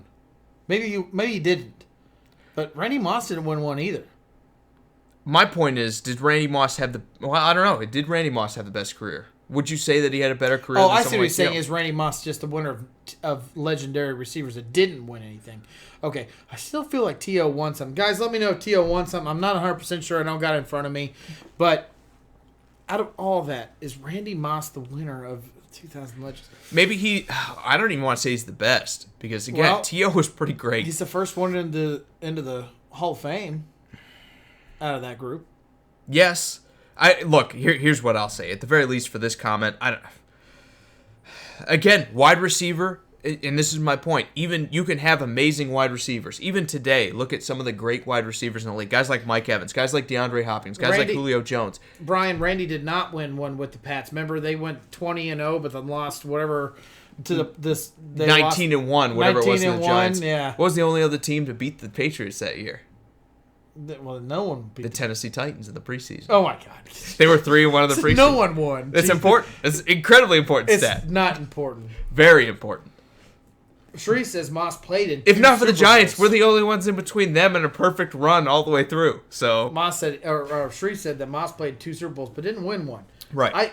I feel like T.O. won. Anyone got that stat out there? I think T.O. won with the 49ers. Still waiting Stray on that Falls one. said Will Fuller is trash going back away. Look, he's not trash. For 3 games a year, he's the best wide receiver in football, puts up 200 yards. Yeah, I'll give you that one. Loves your fantasy team. The problem is picking out those 3 weeks. Fuller can't catch the ball is Fuller's problem, and he can't run a route. He's really good in a streak, but that's about it. Where you're just run, Will, and I'll throw it to you, and maybe you catch it. So yeah, again, speed is fantastic. It's a tool, but speed does not make a wide receiver. Not by itself.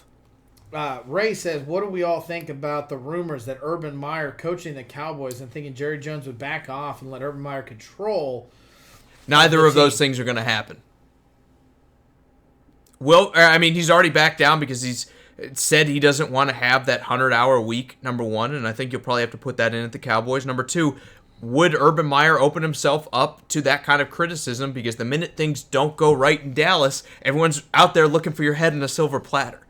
Does he want that? I mean, look, I don't like Jason Garrett. I don't think Jason Garrett's a great mind, but how many times have we said Jason Garrett needs to be fired? This is all because Jason Garrett's an idiot, and we don't like him and everything else. Look, why would you want that job? Right now I can be on TV, I can be on Fox Sports and be an analyst, and I don't have to worry about Cowboys Nation out there for my head, especially when you look at the way this team's playing right now. I don't get to be the best team in the league like I had when I was Florida and I was recruiting at Ohio State. I don't get to be a top 5 team every year with the Cowboys. Why would you go into that scenario right now, especially with a guy like Jerry Jones? It's not going to happen. I just don't see it. I'm right there with you. Damon wants to know, he understands that you're not saying that Nagy, saying with Nagy, but you all at least see the Bears getting another offensive coordinator, staying with Nagy, or at least getting another offensive coordinator and quarterback coach like someone like Peyton Manning to coach Trubisky, since it's obvious that Trubisky is going to take that 5th-year option. Trubisky doesn't get to take the 5th-year option. You get to pick. The good thing is this year 3 I think for he meant Trubisky? to say that it's going to take Trubisky to get to that 5th year. Is this year 2 for Trubisky? Is that right? Is this 3? This is 3 for Trubisky. So yeah, in the offseason they'll have to decide whether they want to give Trubisky the 5th-year option. You probably will, because again, it'll be cheaper than having him renegotiate the contract before. The thing about Mitch Trubisky, and the thing about the offensive coordinator, is Matt Nagy going to give up calling the plays? That's why you brought him in. Remember, he was in Kansas City. Alex Smith was there. Everyone's like, look how dynamic this offense is. Turns out he probably just had some amazing weapons. But you hired Matt Nagy for a reason. I don't think moving him away from the offense is the right thing. The question is, can Pace, your GM, do enough to build the offense that he needs to succeed? You brought in Matt Nagy to be this offensive coordinator and the offensive mind for this team. You brought him in because of what he did in Kansas City. Can we do enough to replicate that? Because signing, what's their tight end's name they got from the Eagles? That was behind Zach Ertz and looked good. Burton? Yeah, signing Burton and bringing in a couple third-round wide receivers at the end of the day is probably not enough. I like Anthony Miller. I like Allen Robinson. I've talked about that. But if you want to be a passing offense and you want to be a team that's dynamic and can make use of Matt Nagy's offense and his system, the reason you brought him in here, it's almost GM side of things, because he's done a great job building the defense. He's done a great job on the offensive line, even though they're not playing amazing this year. This team's not built to throw the ball 75% of the time like Matt Nagy wants to. And they tried that in the beginning half of the year, and guess what happened? You lost a lot of games. I think if you want to keep Matt Nagy around, and if you want to keep him as your head coach, you need to give him that kind of scenario, and then you'll find out if Mitch Trubisky's the guy or not. Right now, you don't have the pieces to run Matt Nagy's offense. So it's like giving an offensive guy. It's like Dan Quinn in Atlanta. He doesn't have any defensive pieces to run his defense. You can't necessarily say he's a bad coordinator because of it, or his system is bad because of it. They just don't have the pieces to win. They need more wide receiving weapons, and they just don't have that right now. Scott says, okay, maybe not average, but not a superstar right now either, talking about Odell Beckham Jr. He said he should be able to get along with Baker somewhat. Head coaching. Keep this young wide receiver, because he's still young, and this young team on track. You don't sign the first. If this is Greg Williams, he'd be cracking the whip behind. Okay, that sounds bad. I can't say that in 2019. Someone will get offended. you would have a guy that would be able to keep these guys in line if you had a veteran head coach like Ron Rivera or Greg Williams. Instead, they hired the first-time head coach who's not ready to deal with a personality like Odell Beckham or Baker Mayfield, and that's why the Browns suck. And that's why everyone's like Baker Mayfield's a bust. Shree says he's got a feeling that RG3 will start versus the Jets on Thursday night. He also has a couple more comments. Let me get through them. He says being a head coach, a college head coach is way more stressful than being in the pros. I disagree. And he also says the Bears screwed up. He says trade for Dalton, draft a quarterback is the best option for Chicago. Sorry, he's already given up on Trubisky. But you got a lot to answer. I'm still the guy that says it's too early to give up on Mitch Trubisky. But I'm also the guy that says if you want to be aggressive at quarterback, that's not a bad thing. Bring in Andy Dalton, keep Mitch Trubisky, see which is better. There's nothing wrong with that. Again, I think we're too married to the idea of I'm only allowed to have one quarterback, and I have to either decide whether Trubisky's the guy or whether I need to move on. Well, and he's replace under contract for at least 4 years, so you're not getting rid of Trubisky, so you're not cutting him. You can at least trade him, or you can at least see if there's any value of trading him if that's what you wanted to do. But I highly doubt it. Anyone's going to take Trubisky at this point. He is a what's the word where you got to take time to work on him. Developmental quarterback, project. He's a project at this point. Does Andy Dalton give them a better option to win? Yes, absolutely. Short term, yes. Long term, probably not. Because Andy Dalton, even though we like him, let's not forget. Regardless of how you want to put it, the defense is out there too much. It's because the offense isn't playing well. This defense has not played up to par either. Right. So there's not just an issue offensively; it's an issue all across the board, and that's where I like to point my finger more at Matt Nagy than Trubisky. And I almost think it's an attitude thing. And yes, that's Matt Nagy's fault. But I'm not saying Trubisky is the answer. Mm-hmm. I just think it's too early to leave the guy because right now you got to just sit there and focus on everything. If the defense was playing out of its mind and it was a top 3 defense and Trubisky's failing, I'm like, okay, this is probably Trubisky at this point.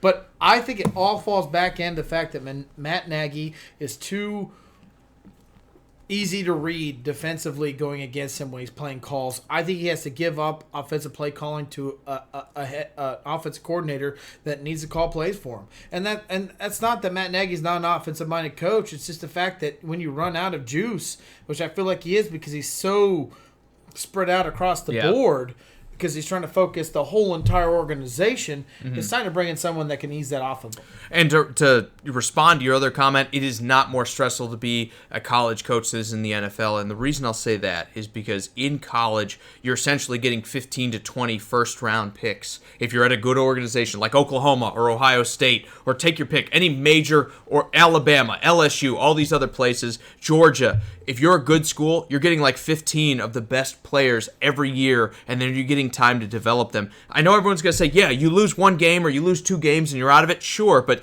you're probably, unless you play in the SEC, you're playing like 3 tough games a year. The rest of them, these teams are not ready to be in the same level as you. And then you're going in and you're probably mauling everyone except those 3 games. You got to win 3 games. And you're getting amazing players year in and year out. The snowball always increases where, we have success. People want to come play for us. The pros, you only have so much money to spend. You only have so many draft picks to spend. You only have you have limited resources, and everyone has those same limited resources as you. Yeah. It is 100% harder to be an NFL coach than it is in college. At the top level. Maybe depth-wise, it's tougher to be Colorado's coach than it is to be the Dallas Cowboys coach. There's no, like Lincoln Riley, everyone's like, he's going to leave and go be a coach somewhere else. Why? You're getting 15 of the best players out of the top 100 every year to go to Oklahoma, or 15 out of 120. To fill up the holes that just left to go to the pros. And you're going to develop them for 2 years because you've got 4 years worth of guys. Versus in the NFL, you have 10 players that leave and you can draft maybe 2 out of... When you're lucky, you get 2 high first-round picks. Well, no, it's not even high first-round picks. You get 2 players that can fill up holes right away off of a normal draft in the NFL. And even more than that, I'm taking a guy, and then you're taking a guy, and then 30 other people are taking a guy, and then it's my turn again. So I'm getting like 2 of the top 32 when I'm the worst team. Right. In college, I get like, if I'm Ohio State, I'm getting 15 guys every year. That evens the playing field because everyone's doing that same exactly. thing. But my point to that is not every draft pick is a reliable draft pick into your organization. Yes. So you lose 10 players that held specific roles in your Yes. team and it Okay. mattered to you, and you go off and you have 11 draft picks, well, guess what? Only 2 of them make it. But you hit the nail on the head when you said that's an even playing field, and that's what college is not, an even that's playing field. true. I get to bring in the top 15 guys, and then 7 of those guys won't make it. But you know what? 8 of them will. And then next year, 8 of them will. And then next year, 8 of them will. And then next year, 8 of them will. And then all of a sudden, I've got an amazing team. Sorry, I'm going to give No, him it's okay. Brian says, you don't want to create a locker room with D measuring. I think he's talking about dick measuring contest. Local media and fans would eat the 2 quarterback situation up. Yes, but that's the reason why they're pros. And to be honest with you, I don't mean to bring your team up, but if the Titans would have handled this properly, yes, you would have seen Ryan Tannehill beat out Marcus Mariota, and you would have seen a proper situation. Regardless how you want to put it, I think Ryan Tannehill coming into the locker room into Nashville actually made a better Marcus Mariota and a better Ryan Tannehill. Yeah. Problem is, Marcus Mariota is not a starting quarterback in the NFL, and Ryan Tannehill at this point is. Yeah, and to go further with that, you are right in the regular season, Brian. You're not going to run 2 quarterbacks during the regular season. You don't want to be the Steelers that are constantly rotating between Devlin Hodges and Mason Rudolph. Call him the Duck, man. That's what everyone else calls him. You just don't want to rotate like that. But again, to bring in 2 guys and say we're going to pick one before the season starts, I think that's okay. You get a full training camp with them. You get preseason games where you get to see them in live action versus other teams, even though it'll be somewhat simple. And then pick one and stick with it. I think that's okay. And you just need to be a good enough organization to say, I don't care that the media is calling for my quarterback's head. I'm going to make the best decision to help my football team. Sharif says It doesn't always happen, but that's what you need to do. Sharif says he disagrees with you. He says recruiting is now a year-round, and coaches are consistently recruiting.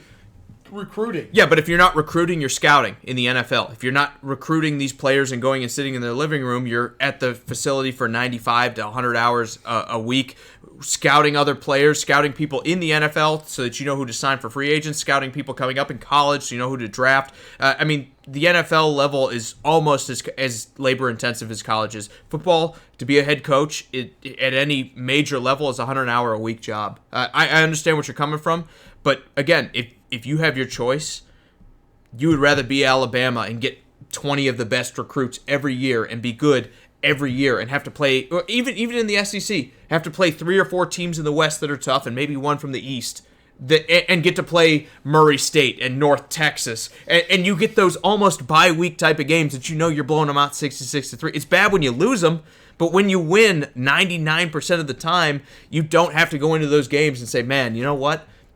I'm glad I don't play the Dolphins, who are 3-10 right now, but could still beat me this week. So one thing that you guys have not brought up, and this is why I think that pros are more as far as issues being a head coach versus college level, is there's a bunch, actually. I think the thing that you guys are missing completely is the fact that there's only 32 teams in the NFL, which means there's only 32 people that are going to have a job as a head coach in the NFL.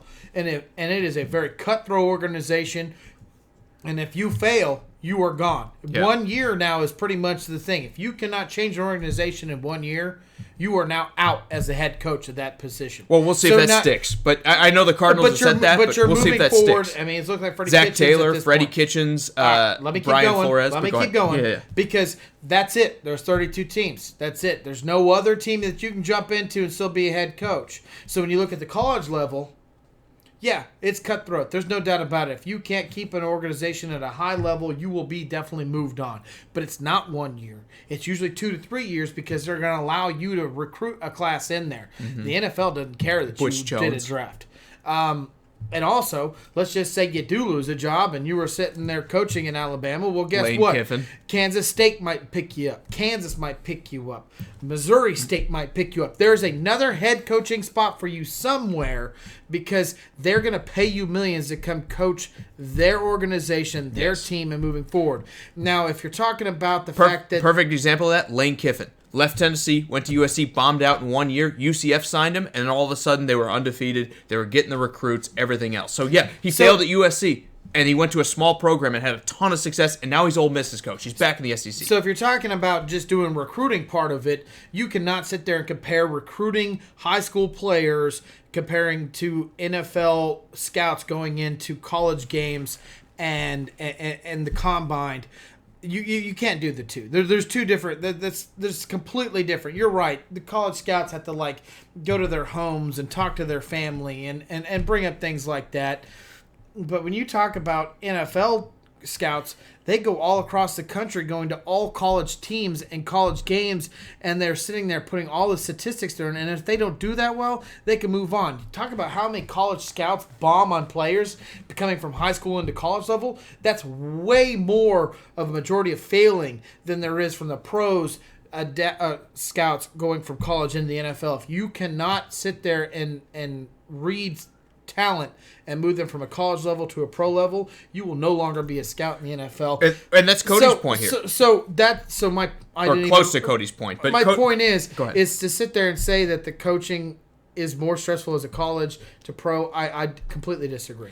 Cody says, counterpoint to me, he says, look at the coach Pete from Washington. Finding the right college players so much harder. These college players were children 2 years ago. There's a ton of pressure to bring in 5-star talent when he may have a ton of emotional problems. At least the NFL gets 4 years of professional level intel on these players, but you don't, because most of these programs are not playing true freshmen. You're getting 2. You're getting 1. I mean, some of these guys come in as juniors, play a good year, and then move on to the NFL. You don't get a ton of that intel. At college, at the very least, you're getting 100 guys on your team. Every one of these teams is 100 guys. Football, you get 53. What about LSU's quarterback? He's really only Joe Burrow. He's only had one good year. One amazing year. He's looked good. I said good. Yeah. Well, he was all right last year. His completion rating was like 60, 57. Before LSU had like developed receivers. Yeah, he was not as good. Well, and Ohio State didn't do that great either because he couldn't start. So my point to this is, in high school, he played. Well, everyone did. And Ohio State was like, hey, this guy's playing, he's doing well. Yes. And now they're like, we have to decide that this 1 year, is he worth taking the number 1 overall pick? Yeah, exactly. And that's stressful because you bomb out. And the answer is yes. But you bomb out like Ryan Leaf. We're still the Bengals. Jamarcus Russell. And guess what those coaches, those scouts are doing right now? A lot of them don't work in the NFL. Yeah, I'm with you. You don't really get a whole lot of professional level intel because, again, look at the windows in college when you're throwing the ball. Even right now, Joe Burrow looks amazing, but those windows are wide open. You go to the pros, how often do guys like Ryan Leaf, like you mentioned, looked amazing in college? Those windows tighten up, and all of a sudden it's not the same. I think Burrow will be fine. And I don't mean to use him as this example, but even in the NFL, you have just as hard picking. You have a harder time picking guys because you get 1 pick out of 32, whereas in college you get 15 out of 100. You get 15 out of 150. You have a shot at all. If you're in a huge market. Well, I mean, realistically, you all have a shot. It's just what does the other team have to offer more than you? Damien wants to know, do we see the Bulls firing Gar and Boyle anytime soon? See, the problem with the Bulls is more of a talent recruiting thing. I know they had the brand when they had Michael Jordan, but pretty much since the 90s have ended, so have the Bulls. I don't know. It's a run with Derrick Rose, but yeah. They did, and then he got hurt, and then he got hurt, and then he got hurt, and then he got hurt, and now he's not the same guy anymore.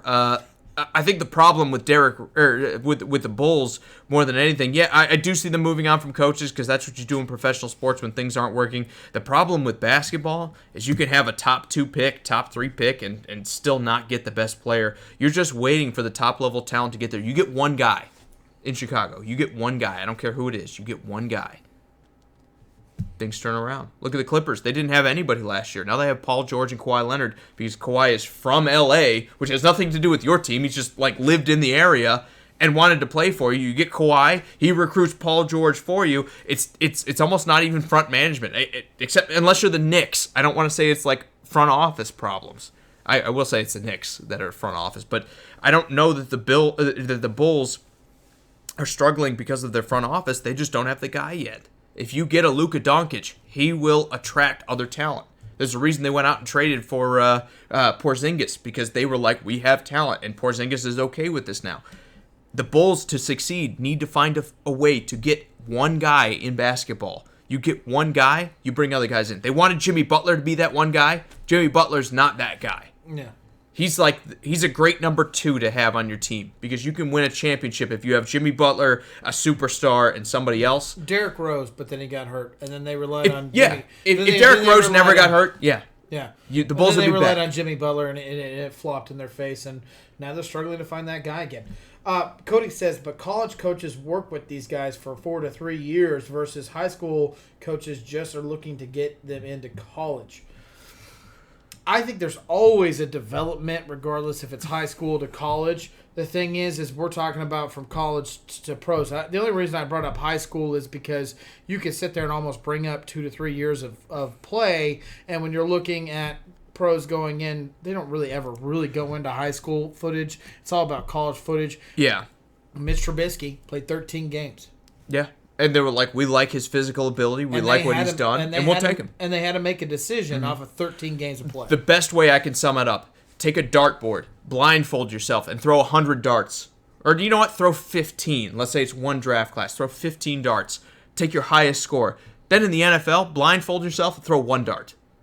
More often than not, the 15 darts gets you a better score. Or even if you're taking the top one, then throwing the 1 dart is. That's exactly what it is in the NFL. You get 1 first-round pick. Half the time you're getting the 15th guy out of the class, 20th guy out of the class, all right, and you just got to live with it. You can pay a couple guys that are in the league already. College, take these top programs. You're getting 15 of the top 200 guys, 15 of the top 250 guys, 10 of the top 15 or top 200 guys. And then you just take the chips as they fall. Eventually, you'll get a couple of these guys that are pretty good. My last statement, then we got to get out of here. Are we over? Yes. Did we run over again? This is actually kind of a really cool thing to think about. Is you sit there and you watch how many undrafted players are playing well in the NFL right now. It is something that is it's great for the game. And we want to talk about college. Look how many unrecruited, scholarship players come in and play well for these teams. Regardless how we want to look at these coaches and these scouts, they're all doing something wrong because you can't allow talent to do so well and not see it before. So regardless if you want to sit there and say that college is more stressful versus pros or whatever, we all have to admit that they're not doing it right, because how in the world do you allow talent to go past you? Someone like Philip Lindsay or even old school like Rod Smith. Yeah. Like, how do you allow that kind of talent to go untalked about or undrafted? Brady in the 6th, right? Exactly. Brady in the 6th. He still was drafted. But, I mean, I'm talking about guys that weren't drafted. Precisely. Ryan Leaf is the first as the first overall pick. Yeah, no, it's not a science; it's an art. Exactly. And that's what makes the game great, because it is an art. Because if it was a science and there was no mystery to it, I don't think we'd have as much fun as we're having talking about it now. Right, Sharif, we love you too, man. Absolutely. We love you being here. Absolutely. I'll read Damon's comment and we'll get out of here. We'll talk Jets, Ravens, and we'll get out of here. But let's face it, not a lot to talk here.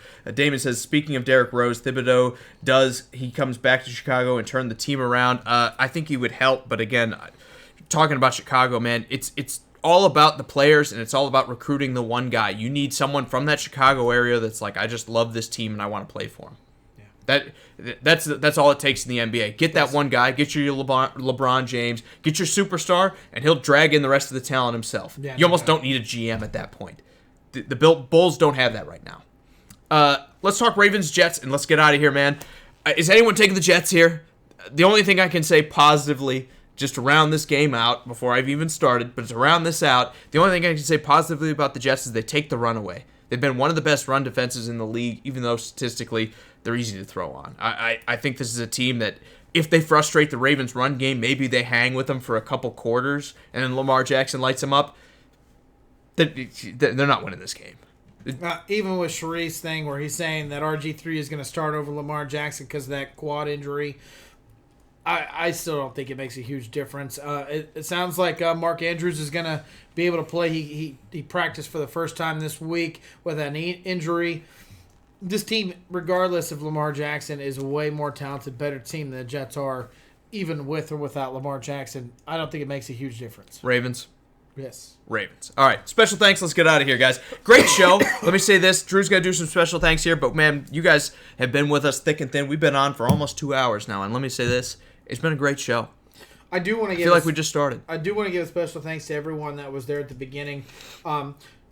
Brian, Sean, Scott, you guys were the ones that popped to my head. I don't want to miss anyone that was there from the very beginning to the end, but you guys definitely. But everyone else, Steve, Brian, Jonathan, Ian, Sean, Will, Sonny, Frank, Michael, Scott, Chris, Martavius, Perry, Jason, George, Ray, Damian, Jacob, JP, Cody, Sharif. You guys are all awesome. Thank you so much for joining us this evening. Fantastic show, guys. Power through the rest of the week. We'll be back on Friday to talk about all these games coming up in the NFL because, man, this is playoff week. It's almost the first week of the playoffs because teams are going to get knocked out if they don't get results their way this week. I can't wait to talk about all that action. So many great games.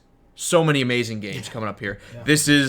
We're in crunch time, boys. Division rival time. I say that every week, but we're in crunch time, boys. Division rival time. Exactly. So for Sports Around the Bar, I am Jake, your bartender.